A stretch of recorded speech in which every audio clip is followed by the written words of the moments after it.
يرعاكم الله من أسباب الغفلة العظيمة الكبيرة بعدنا عن كتاب الله، بعدنا عن كتاب الله وقراءة كتاب الله والتأمل فيه. هذا الذي فيه عزنا، فيه رفعتنا، فيه سعادتنا، فيه كل خير ونهي عن كل شر وضير.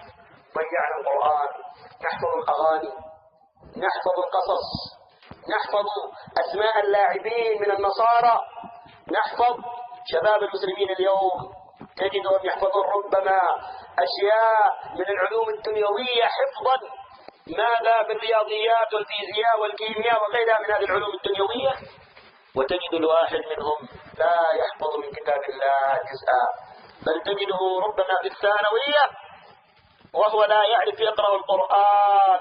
ما هذا يا أهل الإسلام؟ ما هذه الغفلة والإعراض؟ ربما والله بعضهم من هو مدرس ما يجيد يقرأ القرآن، ما يجيد أن يقرأ القرآن قراءة سليمة، ماذا سالمة من اللحن الجلي، فضلا أن تطلب منه يا رعاك الله أن يحقق التجويد وأن يفسر القرآن تفسيرا صحيحا. ما هذا يا أهل الإسلام؟ غفلة وإعراض عن كتاب الله. هذا الذي أوردنا الموارد، هذا والله الذي أوصلنا إلى هذا الوضع المأساوي، أوصلنا إلى هذا الحال المزري الذي وصلنا إليه، غفلتنا وإعراضنا عن كتاب الله. ذلك والله هو سبب عظيم من أسباب الغفلة حين هجرنا كتاب الله. المجيد منا من يقرأ من القرآن من السنة إلى السنة، من رمضان إلى رمضان يكمل القرآن، وإلا بعضهم حتى في رمضان والله ما يكمل القرآن، يقرأ ربما في بداية رمضان صفحات ثم يطرح المصحف عياذا بالله. أين أبناؤنا الذين تجدهم في المساجد حفاظا لكتاب الله أئمة؟ تأتي في رمضان كثير من القرى يطلبون من يصلي من خارج البلاد، والبلاد مليئة بالشباب، مليئة بالرجال، مليئة ماذا لمن لو فرغوا أنفسهم لخدموا الإسلام من شباب المسلمين، ولكن غفلة عظيمة في الصغار والكبار والرجال والنساء ورطت لنا إلى هذا الوضع. فيا عباد الله إقبالا على كتاب الله، إن بعدنا عن كتاب الله يسبب الغفلة. قال الله جل وعلا في كتابه الكريم: وهذا كتاب أنزلناه مبارك فاتبعوه واتقوا لعلكم ترحمون.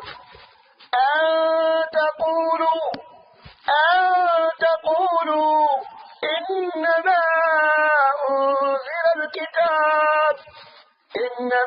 أنزل الكتاب على طائفتين من قبلنا وإن كنا عن دراستهم لغافلين. وناس غفلوا فيوم القيامة يتعللون يتحججون بحجج واهية لا تفيدهم بين يدي الله جل وعلا. قال الله جل وعلا: وقالوا لولا يأتينا بآية من ربه أولم تأتهم بينة ما في الصحف الأولى ولو أنا أهلكناهم بعذاب لقالوا. انظر، يأتيهم عذاب الله ماذا يريدون؟ قد غفلوا.